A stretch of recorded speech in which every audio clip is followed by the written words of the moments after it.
단 한 발이면 북한은 흔적도 없이 사라지게 됩니다. 15일 북한이 경의선과 동해선의 남북 연결도로를 폭파하는 사건이 발생했습니다. 뉴스 헤드라인만 보면 북한이 한국식과의 모든 교류를 완전히 끊고 통행을 방해하며 강력한 무력 시위를 통해 북한의 무력 통일 의지를 보여준 듯한 느낌이 있지만 이는 북한 선전용 멘트일 뿐 사실 방어물 공사를 하기 위한 조치였던 것뿐이었습니다. 겉으로는 마치 한국에 엄청난 위협을 가하는 것처럼 선전했지만 속으로는 한국이 절대 오해하면 안 되라며 벌벌 떨고 있는 북한인데 이는 같은 날 유엔사 북한군 통신선을 통해 보낸 통지문에서도 우리 측은 10월 9일부터 남쪽 국경선 일대에 우리 측 지역에서 대한민국과 연결됐던 동서부의 도로와 철길을 완전히 끊어버리기 위한 공사를 진행할 것이라고 아주 친절하고 상세히 밝힌 것을 통해 알 수 있죠. 한국이 뭔가 잘못 오해해서 자신들을 공격하면 안 되니까요. 결국 스스로 자기 땅을 폭파시켜 땅 고르기를 했던 것일 뿐 아무것도 아니었는데요. 해외 네티즌들도 북한의 뻘짓에 황당함을 감추지 못하고 있습니다. 어떻게 된 일인지 북한이 도로에 전쟁을 선포한다는 소식은 제가 2024년에 들어본 소식 중에서 가장 미친 짓이 아닐까 합니다. 몇 년 동안 협상을 거부하다가 패배를 인정하고 지금 협상하고 싶다고 말할 순 없습니다. 그렇게 하면 안 됩니다. 북한은 국경의 자기 쪽에서 계속해서 폭발을 해서 석기 시대로 돌아가는 중이네요 라고 하죠. 그냥 폭죽놀이처럼 보이는 이번 사건에 북한이 얻는 이익이라고는 아무것도 없는데요. 한국 기갑전력이 북진할 때의 리스크가 되는 것도 전혀 없었습니다. 오히려 당시 CCTV에 포착된 영상을 살펴보면 북한군 5명이 폭파 당시 대기하고 있었고 그중 2명은 카메라로 촬영하고 있었는데요. 북한은 군사적 긴장감을 조성하면서 한국 측에 무엇인가를 요구하고 싶었겠지만 그냥 쉬었던 것이 드러난 것이죠. 그러나 절대 방심해서도 안 되는데요. 최근 북한 총참모부는 국경선 부근 포병연합부대 등의 사격준비 태세를 갖추라는 작전 예비 지시를 내리기도 했습니다. 북한군의 최대 전력이 포병연합부대라는 점에서 사실상 최정예 부대의 군전력을 다시 한번 재점검한 셈인데요. 북한 국방성 대변인의 발표에 따르면 총 참모부가 내린 작전 예비 지시에는 전시 정원 편제대로 완전 무장된 8개의 포병여단을 13일 20시까지 사격 대기 태세로 전환시키고 각종 작전 보장 사업을 완료하도록 지적하였다라는 내용이 담겼습니다. 이에 외교 전문지 포린플리시는 미국 싱크탱크 스팀스 센터의 로버트 매닝 선임연구원의 기고문을 통해서 1950년대 이후 현재 한반도 전쟁 발발 가능성이 가장 높다는 기사를 보도했습니다. 기고문에 따르면 매닝 연구원은 핵 보유를 선언하고 남북한을 적대적 두 국가 관계로 규정하는 등 김정은의 최근 행보와 관련해 한반도에서 전면적이라는 최악의 상황이 조만간 발생할 것으로 보이진 않지만 자충수에 몰리고 있는 북한이 향후 6개월에서 18개월 사이에 극단적인 행동에 나설 수는 있다라고 분석했는데요. 이어 한국 전문가들과 NIC의 기존 분석을 취합해 2개의 전쟁 시나리오를 제시했습니다. 첫 번째는 북한이 한미합동 군사훈련에 반발해 연평도를 포격한 뒤 직접 병력을 상륙시키는 시나리오로 이에 한국이 공군과 해군을 동원해 북한 함정 등을 공격하고 해병대를 연평도에 투입하는 등 공방이 이어지면 북한이 서해상의 무인도에서 전술핵 무기를 터뜨릴 수도 있다는 것입니다. 매닝 연구원은 미국과 한국은 북한과 안정적인 외교 군사적 채널이 없기 때문에 이 같은 시나리오가 실제로 일어날 경우 상황 관리가 불가능할 것이라고 내다봤죠. 두 번째 시나리오는 NIC 출신인 마커스 갈러스카스가 지난해 공개한 대만과 한반도에서의 동시 전쟁 발발 가능성입니다. 중국의 대만 침공에 대한 대응으로 미국이 아시아의 군사력을 이 지역에 투입하는 틈을 노려 북한이 한국을 공격할 수도 있다는 내용인데요. 매닝 연구원은 이 같은 상황 속에서 미국과 중국이 한반도의 문제를 시급하게 보지 않는다며 우크라이나와 중동 등 다른 지역 현안 때문에 북한 문제가 소홀히 다뤄지는 경향이 있다고 지적했습니다. 그러면서 이 같은 고립감은 김정은에게 외부를 향해 무엇인가 메시지를 보내게 만들고 있다라고 덧붙였죠. 결국은 북한이 먹을 쌀 달라는 것이 아닐까 한데요. 아니 똥 주고선 쌀 받을 생각하는 건 미친 게 아닌가. 그렇다면 과연 실제로 한국과 북한이 전쟁하게 된다면 어떤 일이 벌어질까요? 한국군과 북한군의 전력차가 어느 정도일지 궁금한데 결론만 놓고 말씀드리면 육해공 모든 분야에서 비교가 되지 않을 정도로 한국군이 압도적 우위에 있습니다. 그나마 북한이 수적으로 우위에 있다는 육군 역시 머릿수만 많을 뿐이지 전력화, 전술, 보급, 의료, 현대화 등 대한민국 육군을 상대로 북한군이 할 수 있는 것은 거의 없다고 봐도 무방합니다. 보병 전력을 놓고 보면 북한 군인은 군대 내에서도 잘 먹지 못하겠지만 애초에 북한의 경제적 어려움으로 성장기 때의 영양 섭취도 부족하여 남성 평균 키가 158cm밖에 되지 않는데요. 일제 강점기 자료에서 한반도 북부가 남부보다 평균 키가 좀 더 컸다는 것을 생각하면 경제력 차이에 기반해 심각하게 일화된 것을 알 수 있습니다. 전차의 경우도 북한은 대부분 1960년대에서 70년대나 쓰던 1, 2세대 전차들이며 3세대나 3.5세대 전차의 수는 고작 50대 미만으로 추정되고 있습니다. 2020년 10월 열병식에서 공개된 M2022 외형적으로는 3세대 전차에 속한다고 쳐주곤 있죠. 한국의 경우 3세대, 3.5세대 전차가 K2표를 포함해 약 1700여 대에 달합니다. 2세대와 3.5세대의 차이는 하늘과 땅의 차이라고 할 수 있죠. 포병은 어떨까요? 북한군이 그렇게나 서울을 불바다로 만들어버릴 수 있다고 허세를 부린 자행표의 경우 발사 준비 시간만 30분에 달합니다. 그리고 발사 속도는 5분의 2배 수준으로 처참하게 느리죠. 반면 한국이 1300문이나 부여하고 있는 K9의 경우 15초당 3발, 분당 12발로 북한의 60배에 달합니다. 말 다 했죠. 해군과 공군은 비교하는 것이 무례할 정도로 한국이 압살하고 있는데요. 양과 질에서 모두 찌바르고 있습니다. 전투함의 경우 최대 톤수 비교 시 북한은 3,500톤급 크리박 한 척이 전부인 반면 한국은 1만 톤 이상의 전투함만 6척이고 3,000톤 이상으로 확대하면 무려 47척에 달합니다. 상륙 수송선의 경우 북한은 최대가 300톤인데 한국은 15,000톤급만 2척을 갖고 있죠. 잠수함도 북한은 3,000톤 한 척에 불과하지만 한국은 현재 2척에 앞으로 추가 7척이 전력화될 예정입니다. 공군은 KF-21 4.5세대 전투기 하나로 모든 것이 설명이 되죠. 이에 해외 군사 매체이자 구독자 170만 명의 유튜브 채널인 태스크앤퍼포스는 최근 북한이 실제로 한국 침략에 성공할 수 있을까라는 제목의 영상을 올렸습니다. 그리고 모든 영상 뒤에 한마디로 결론 내렸는데요. 임파서블, 절대 불가능하다고 했죠. Between North and South Korea is one of the most likely locations for World War III to break out. The two sides are simply incompatible. One has K-pop, the other has gross human rights violations. Are their forces actually stronger than we think? Despite the extreme poverty in the country itself, North Korea on record spends 24% of its entire national budget on its military. The CIA estimates North Korea's total GDP to be around 40 billion, but it's hard to get exact numbers. Spending 24% of your total national GDP on defense is insanely high. The US and most modern nations spend between 2 and 4%. In terms of force numbers, the North has double that of the South, but the balance of power is relatively even due to the South's economic and technological advantage. All combined, 30% of the entire population serves in some military capacity in North Korea. For reference, less than 1/2% of the population in America serves in the military. They recruit citizens in their late teens into military units that are basically simply construction jobs on the underground facilities. They sign a confidentiality agreement and then they work in that same facility digging tunnels until they turn 60 years old. They're forbidden to marry until they've served 10 years in the military construction unit to even see their families. We know all of this because of defector reports from North Korea over every aspect of the nation in order to cement this, and they'd be willing to do anything to stay in power. A strike by North Korea would more than likely be an effort for Kim Jong-un and his cohorts to maintain control. When we look at their individual soldier equipment, we see a massive variety of weapons, from single-shot Soviet anti-tank rifles from World War II to Chinese knockoff high-speed M4s. Because of their long list of human rights violations, it's illegal for most countries to do any trade whatsoever with North Korea. Combine that with the extreme poverty, and it's incredibly hard for North Korea to obtain or manufacture new military equipment.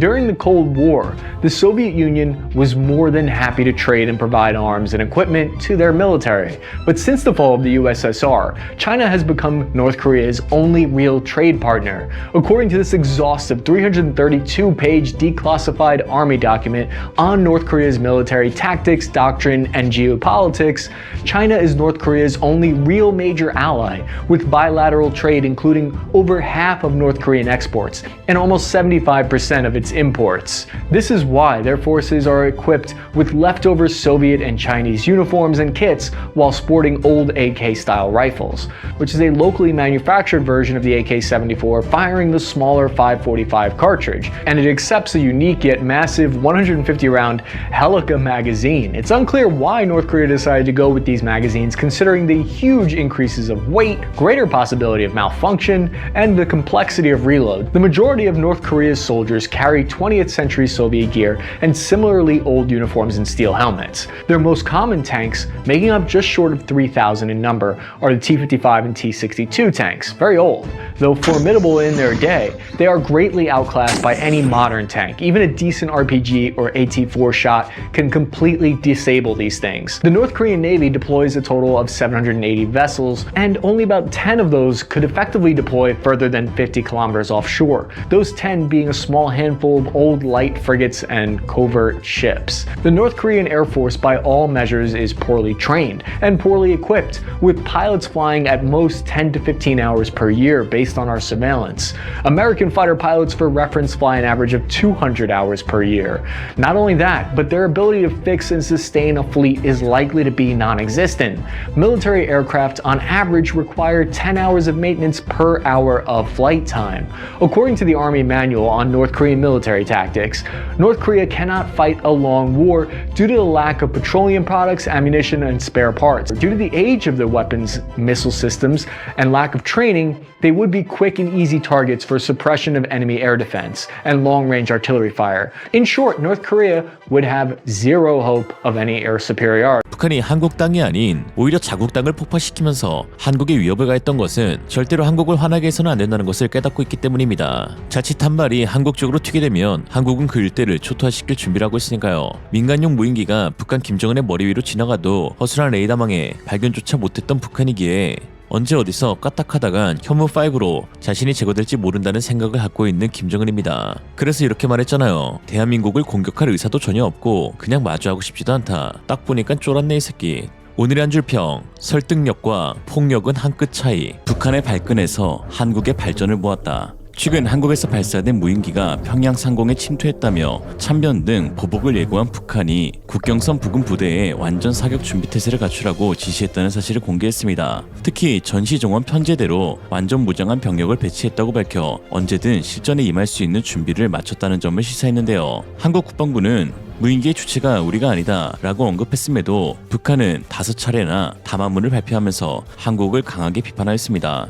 실질적으로 인명이나 물질 피해가 있었던 것도 아니었음에도 북한이 이처럼 유난을 다 떨고 있는 이유는 다름 아닌 북한의 허술한 방공 시스템의 꼬라지가 드러났기 때문입니다. 우선 북한은 진짜 5번이나 입을 털었습니다. 12일 김여정은 첫 번째 담화에서 한국 공군은 중대 주권 침해 도발의 주범 또는 공범의 책임에서 벗어나기 힘들 것이라고 입을 턴 뒤 한국군 반응에 발작 버튼이 눌린 13일에는 3차례 연속 담화를 통해 대한민국의 중대 주권 침해 도발 행위로 일촉즉발의 엄중한 군사적 긴장 상태가 조성, 자기 국민의 목숨을 건 도박은 처참한 괴멸로 이어질 것, 무모한 도전객기는 대한민국의 비참한 종말을 앞당길 것이라고 겁박했고 14일에는 노동신문을 통해 마치 AI 같은 북한 군인들의 비장한 모습을 비추면서 김여정이 추가 담화로 미국 놈들이 길들인 잡종 개들에 의해 침해당했다면 똥개들을 길러낸 주인이 책임져야 라고 했다가 15일에는 동해선, 경의선 등 북한 지들 도로를 폭파시키며 한국을 군부 깡패라고 묘사했습니다. 누가 보면 우리가 뭐 미사일이라도 쏜 줄 알겠습니다. 아니 북한이 왜 이렇게 나대는가 싶었는데 추후 드러난 보도에서 무인기가 평양에 무려 3차례나 발견되었다는 소식이 들려왔습니다.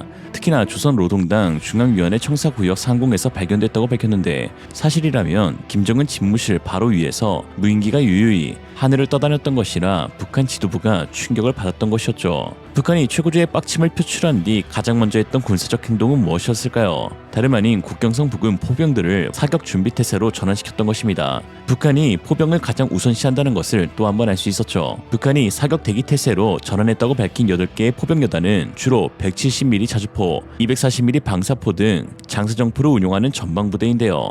몇몇 언론들은 북한이 보유한 장사정포가 동시에 서울을 향해 포격하게 되면 5,000발 이상의 로켓 미사일들이 떨어져 마치 한국은 손도 못 쓰고 불바다가 될 수 있다는 분석을 내놓는데 과연 정말 그런 일이 발생할까요? 결론부터 말씀드리면 한국의 타격은 그리 크지 않고 오히려 북한은 전멸 수준의 타격을 받게 됩니다. 이는 보유 중인 무기체계의 성능을 따져보면 알 수 있는데요. 북한이 보유 중인 장사정포는 모두 중국과 러시아로부터 기술 이전을 통해 개발된 무기들입니다. 그리고 최근 중국 공영 매체 CCTV사나 군사 채널에서 중국이 자랑하는 주력 장사정포 훈련 영상이 공개되었는데 제74 집단군이 운용하고 있는 122mm MLRS인 PHL-81이었습니다. 우선적으로 알아야 할 것은 한국의 대표 MLRS인 천무와 달리 북한과 중국의 MLRS는 각각의 구경이 다르다는 것입니다. 천문은 하나의 차대에 122, 239, 400, 600mm 등 다양한 구경이 탑재가 가능하지만 중국과 북한은 교체가 불가능한 하나의 모델로 적용되는데요. 군미 천하 속 훈련에서는 부대원들이 로켓을 이동시켜 발사대에 안착한 뒤 조준 후 발사하는 과정이 담겨져 있었는데 그 수준이 참혹하여 마치 하나의 예능을 보는 듯하였습니다. 按照首领的战斗任务，红队进入了终极对决的比拼之中。首先，他们2人一组开始向车载定向管装填火箭弹。这个来自志愿军战歌连的战炮班，从这场终极英雄比赛的开始到现在，始终保持着那种雄赳赳、气昂昂的劲头。8名炮手根据各自的职责任务，有条不紊地进行机动前的准备。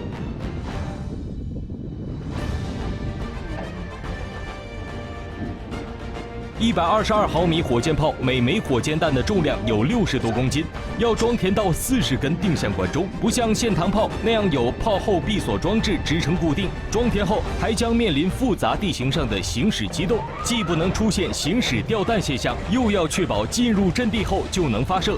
这就要求火箭弹的装填不仅要争分夺秒抢速度，更要准确到位讲质量。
现在火箭弹已经装填完毕，炮手们登上炮车，开始机动。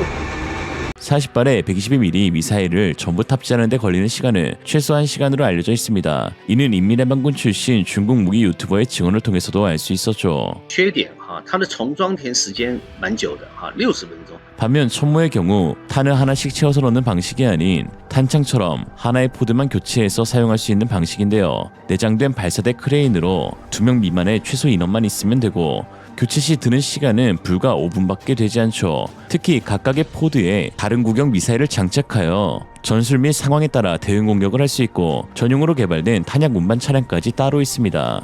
그러므로 일부 군사 전문가들이 주장하는 북한의 장수정포가 동시 타격하게 되면 서울이 불바다가 된다는 말은 옳지 못한 것입니다. 포 공격의 경우 방어와 공격이 동시에 진행되는데 우선 방어 측면에서 북한은 무인기가 3차례나 김정은 사무실 위를 떠다닌 것에서 알 수 있듯 허술하며 최근 한국은 LAMD의 조기 전력화가 확정된 상황입니다. 또한 북한의 장수정포가 모든 탄약을 다 쏘아 보일 수 있다고 쳐도 한국의 천무 다연장 로켓 역시 동시에 대응 공격을 진행하고 있을 것이며 그들이 40발의 로켓을 쏜 뒤에 1시간의 재정비 시간을 가져야 하는 반면 천무는 5분 후 바로 재반격이 가능하다는 점에서 차원이 다른 화력을 지녔다는 것을 알 수 있습니다.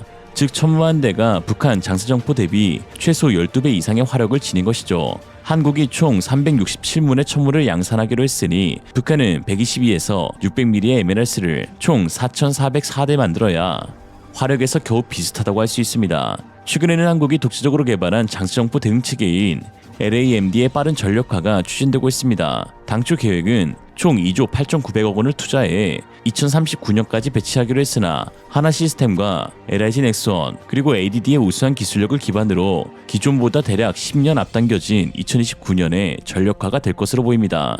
특히 이미 4개국에서 운영하고 있는 하나시스템의 명품 다목적 레이더인 MFR의 성능이 화제인데요. 동시다발로 쏟아지는 다연장 로켓을 실시간으로 탐지해 추적 요격할 수 있어 국내 주요 핵심 시설을 촘촘히 보호할 수 있는데 한화 측 설명에 따르면 해외 유사 무기인 아이언돔보다 우수한 탐지 및 추적 성능을 보유했다고 강조했습니다. 이런 상황 가운데 최근 놀라운 소식이 전해졌는데요. 한국의 포 기술이 몰라보게 달라진 획기적인 사건이 있었습니다. 바로 155mm 사거리 연장탄의 기술이 개발 완료된 것인데요. 이렇게 보면 단순히 155mm 포탄을 쓰는 K9의 사거리만 늘어난 것이다 라고 생각하실 수 있지만 사실 여기에는 한 가지 반전이 있었습니다. 이번에 개발된 기술적 특성상 K9뿐만 아니라 239mm 천무 등 한국 포병 사거리가 전체적으로 늘어날 수 있다는 것이죠. 이번 연장탄 기술의 핵심은 복합 기술이라는 데 있습니다. 즉 두 가지를 하나로 모아 비빈 것인데요. 그동안 이론적으로만 가능했다는 평가를 받은 기술을 한국에 해낸 것으로 바로 항력 감수탄과 로켓 보조 추진탄을 하나의 포탄에 복합 적용시킨 것이죠. 항력 감수탄은 비행 중 항력을 줄여 사거리를 늘려주는 방식인데 탄 뒤편에 위치한 항력 감수제에서 가스를 분출시키는 방식입니다. 또한 보조 추진탄은 마치 부스터처럼 포탄이 비행하는 중간에 2차 로켓 모터가 세로에 점화되어 추가 추진력을 얻는 방식입니다. 이 둘을 하나로 합친 것이 한국의 155mm 사거리 연장탄이죠. 이로써 기존 40km에서 약 65km까지 사거리가 비약적으로 상승하게 되었는데 주목해야 할 것은 이러한 융합 기술은 차기 천무 개량형에도 적용될 수 있다는 것입니다. 현재 ADD는 239mm 천무 미사일의 사거리를 기존 80km에서 200km로 연장하는 계획을 갖고 있는데요. 여기서 적용되는 핵심 기술이 바로 덕티드 로켓 기술입니다. 쉽게 말하면 비행 중 공기 흡입구를 통해 산소를 흡입하여 지속적으로 추진력을 유지할 수 있는 시스템입니다. 그리고 현재 항력 감소, 로켓 보조 추진 기술, 여기에 덕티드 기술까지 접목하게 된다면 사거리가 200km는 가뿐히 뛰어넘게 되는데요. 그래서일까요? 한국 방산학회장은 천무 개량용 미사일의 사거리를 두고 이렇게 말했습니다. 앞으로는 그거를 800km까지 세 가지 첨단 기술을 융합하여 하나의 첨단 미사일로 개발하려는 한국. 사실 이 분야가 한국이 제일 잘하는 것입니다. 최근 넷플릭스의 흑백 요리사를 통해 화제가 되었던 유비빔 씨의 말대로 한국은 비빔의 민족인데요. 한국 방산의 역사 역시 마찬가지로 비빔의 역사를 할 수 있는데 그 태동이 러시아의 기술과 미국의 기술을 하나로 융합해 뛰어난 가격 대비 성능을 갖추며 시작한 것이 한국의 무기 역사이기 때문입니다. 물론 현재 기술적 발전을 이뤄내며 많은 부분 국산화가 진행되고 있지만 여전히 한국 특유의 비빔 스킬은 장점으로 남아있죠. 호주에 수출된 레드백 장갑차의 경우 한국, 캐나다, 영국, 호주 등 세계 인류 기업들이 지닌 기술력을 한화해서 한데 모아 타의 추종을 불허하는 장갑차로 개발한 것이라 할 수 있는데요. 일각에서는 짬뽕탕이 아니냐며 비하하지만 정작 한화 에어로스페이스는 체계화할 수 있는 것이 곧 실력이라며 매우 자랑스럽게 여기고 있습니다. 비빔의 최종 목적은 결국 자기 것으로 만드는 것에 있는데요. 각기 고유의 나물이지만 하나로 어우러지면 비빔밥이라는 또 다른 하나의 멋진 음식으로 탄생하는 것처럼 말이죠. 이런 측면에서 중국과 북한은 그저 예전의 것을 답습하며 현상 유지를 해오기만을 급급해왔으니 절대 혁신과 융합의 나라 한국을 따라가지 못하는 것이 아닐까 합니다. 오늘의 한 줄 평. 너는 우리한테 못 비벼. 지난 4일 워싱턴 포스트가 게재한 한 기사가 세계를 떠들썩하게 만들었습니다. 매체는 기사 내용 중 세계 최고의 포탄 제조국 한국은 미국에 이어 우크라이나의 가장 큰 포탄 공급국이며 그 나라는 전체 유럽연합보다 더 많은 포탄을 전달했고 이는 단 41일 만에 완료된 것이다 라는 문구를 적었는데요. 이러한 사실은 지난 6월 미 국무부 자료를 통해서도 확인된 바 있기도 합니다. 사실 먼저 짚어야 할 것은 이 포탄들은 한국에서 생산된 포탄이 아닌 1974년 미국으로부터 들여온 WRSAK 전쟁 예비 물자 포탄으로 우크라이나에 직접 수출되는 것이 아닌 미국에 수출되어 미국의 포탄 재고량을 채우는 방식입니다. 이는 한국과 러시아가 적대적인 국가가 아니며 한국은 자체적으로 전쟁 지역에 무기를 수출하는 것을 법으로 금지시키고 있기 때문입니다. 그러나 33만 발에 달하는 막대한 포탄을 수출할 수 있다는 것 자체만으로도 한국의 자체적인 포탄 제조 능력 구축에 대한 분명한 증거라고 볼 수 있죠. 또 하나 놀라운 것은 전 유럽이 우크라이나에 지원한 포탄이 33만 발도 채 되지 않는다는 것이 충격적이었습니다. 괜히 우크라이나전을 두고 포탄 공급 전쟁이라고 부르고 있는 것이 아니었군요. 한편 북한 매체 조선중앙통신은 워싱턴 포스트 기사에 대한 내용을 두고 한국의 무모한 대우크라이나 군사지원 노름은 참화를 부르는 자살적 망동이다라며 비난하였습니다. 북중서가 발급된 것인데요. 그럼 뭐라 떠들고 있는지 한번 들어보죠. 우크라이나의 치사성 무기를 한 번도 납입한 적이 없다고 한사코 뻗대오던 대한민국 것들의 후안무치한 협잡 노름의 진상이 다시금 드러나게 되었다. 한국 괴뢰역도는 어느 한 언론과의 인터뷰에서 민간인들에 대한 대규모 공격과 대량 학살, 전쟁법 위반 등 심각한 상황이 발생하는 경우 남조선이 우크라이나에 무기를 제공할 수 있다는 망발을 뽀듯이 내뱉아 러시아 반발을 야기시킨 바 있다. 미국의 손때 묻은 하수인이 되어 동족의 나라인 러시아를 반대하는 부정의의 대리전쟁을 수행하고 있는 젤렌스키 괴뢰도당에 대한 군사지원에 나서는 것은 러시아에 대한 적대시의 집중적인 발로로서 유혈적인 우크라이나 사태의 장기화를 부추기는 반평화적인 전쟁범죄 행위이자 대한민국 괴뢰들의 잘못된 선택은 불필요 파괴적인 재앙과 최악의 결과만 불러오게 될 것이다. 라고 했습니다. 북한은 대놓고 러시아에 포탄을 수출하며 오히려 자부심을 느끼고 있는 와중에 왜 이렇게 적반하장으로 발작하고 있는 것일까요? 사실 북한이 언급한 것처럼 한국이 우크라이나에 포탄을 공급한다면 이는 반평화적인 행위라는 발언은 매우 정확한 말입니다. 왜냐하면 북한산 포탄은 지금 평화를 위해 사용되고 있거든요. 러시아 포병들에게 피해를 끼치면서 말입니다. 최근 충격적인 폭로가 나왔는데요. 러시아에서 사용되고 있는 북한산 포탄의 생산 품질이 너무 저열하여 점화제 성분과 화약의 편차로 인해 목표물을 정확히 조준하고 명중시키는 것은 운에 좌우되며 오히려 포탄의 발사 전 폭발로 인해 수많은 러시아 포병들에게 피해를 끼치고 있고, 이에 러시아 군들이 적과의 대치 중에도 감히 사용하기 꺼려하고 있다는 것입니다. 즉 북한산 포탄은 러시아 포병들이 전투를 하지 못하게 막고 있으니 진정 평화를 지키고 있다는 것이 사실이죠. 그러니 질 좋고 성능 좋은 한국산 포탄이 전쟁에 사용된다면 이는 북한의 말 맞다나 반평화적인 행동이라고 할 수 있겠습니다. 포탄 내 점화제 성분은 일반적으로 질산 암모늄, 알루미늄 분말, 니트로셀룰로스 등 다양한 화학 물질로 구성되는데요. 이때 성분의 함량이나 배합이 정확하지 않으면 탄약의 추진력이 불균일해지거나 심지어 폭발할 수도 있는데, 질산 암모늄의 함량이 너무 많으면 폭발하고 알루미늄 분말의 함량이 너무 적으면 탄약 추진력이 부족해져 목표물을 정확히 명중시키기 어려워집니다. 러시아에서 유출된 북한산 포탄 내부를 보면 배합이고 뭐고 그냥 있는 것 때려 넣은 듯한 모습을 볼 수 있는데요. 그 와중에 구리선이 없는 경우가 허다했는데 구리가 돈이 되니 빼돌렸나 봅니다. 한편 한국 풍산과 한화가 제조 중인 포탄들은 세계 최고의 품질을 인정받아 해외 각국으로 수출되고 있는데, 특히 최근 한화는 영국 BAE 시스템즈와 차세대 자주포에 공급될 155mm 모듈화 장악 공급 계약을 체결하기도 했습니다.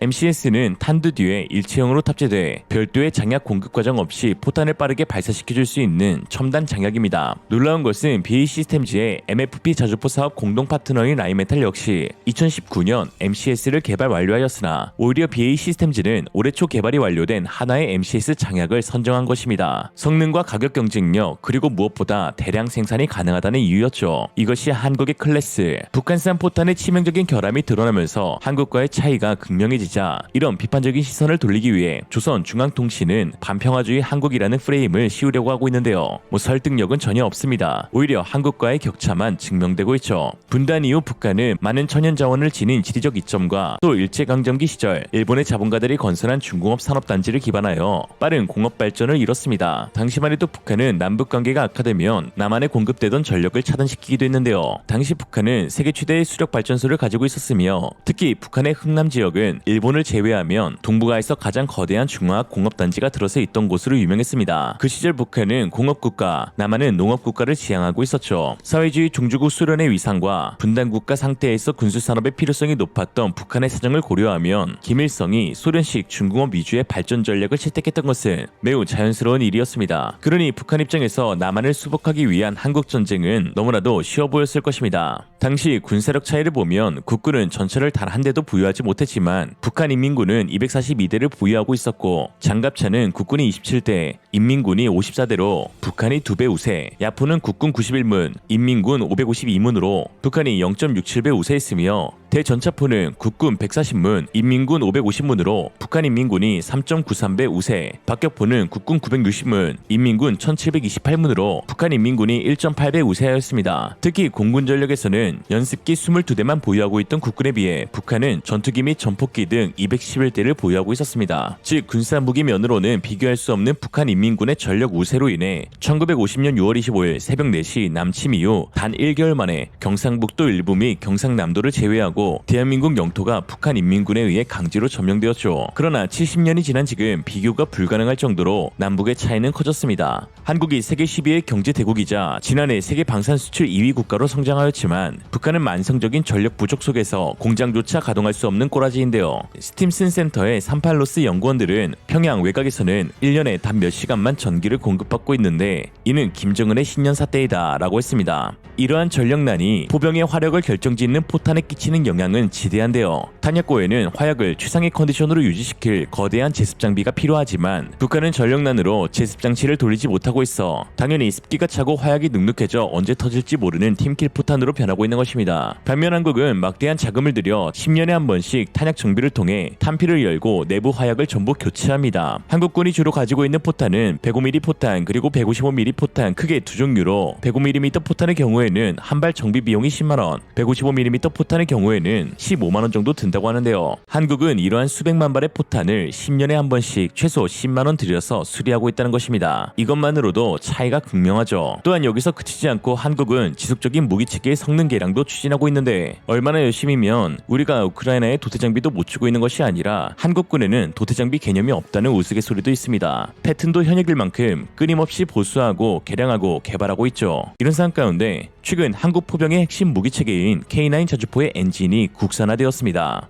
STX 엔진은 SMV-1000 엔진 내구도 시험을 완료하면서 100% 국산화에 성공했는데 한국산업기술기획평가원과 개발협약을 체결하고 불과 3년 만에 이뤄낸 성과입니다. 방사청은 그동안 STX 엔진의 SMV-1000 엔진 개발 기간을 1년 정도 단축시켜달라고 요구해왔습니다. 이는 사우디, UAE 등 중동 국가들이 자주포 도입 사업을 추진하기 시작했기 때문이었는데요. 이에 STX 엔진은 기존 MT881 설계를 기반으로 국내에 구축한 생산 라인을 최대한 활용해 SMV-1000 엔진 개발을 조기 완료했습니다. 였고 내구도 시험까지 완벽하게 통과하였습니다. STS 엔진에 따르면 이번 국산 엔진의 핵심 기술은 크게 두 가지입니다. 첫 번째는 1:1 호환 가능할 수 있는 설계 기술로 즉 K9 자주포 체계 장비에 어떠한 변화도 없이 기존 엔진과 교체가 가능하도록 개발하여 안정적인 개량 및 비용 절감 효과를 가져올 수 있게 되었습니다. 두 번째는 부품의 국내 개발을 통한 기술 독립으로 국내 협력사와 핵심 부품을 순수 국내 개발로 제조 생산할 수 있는 인프라를 구축하였습니다. 또한 기존 독일산 엔진 대비 연료 소비율을 5% 개선하는 데 성공했는데요. 이는 피스톤의 연소 해석을 통해 연료 분사 특성에 최적화해 성공했기 때문입니다. 이번 K9 자주포 엔진 100% 국산화 성공의 가장 큰 의의는 따로 있습니다. 바로 중동 지역으로의 자주포 수출이 가능해졌다는 것이죠.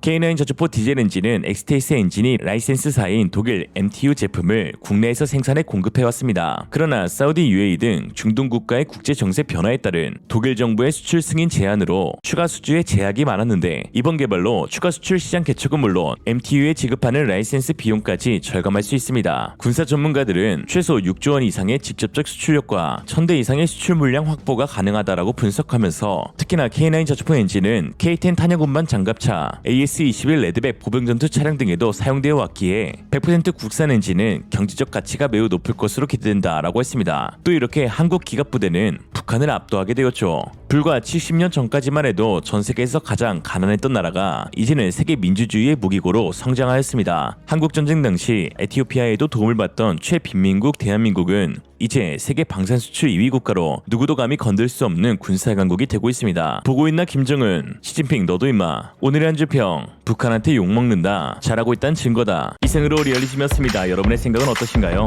현명하고 지혜로운 여러분의 의견을 지금 댓글에 남겨주세요. 감사합니다.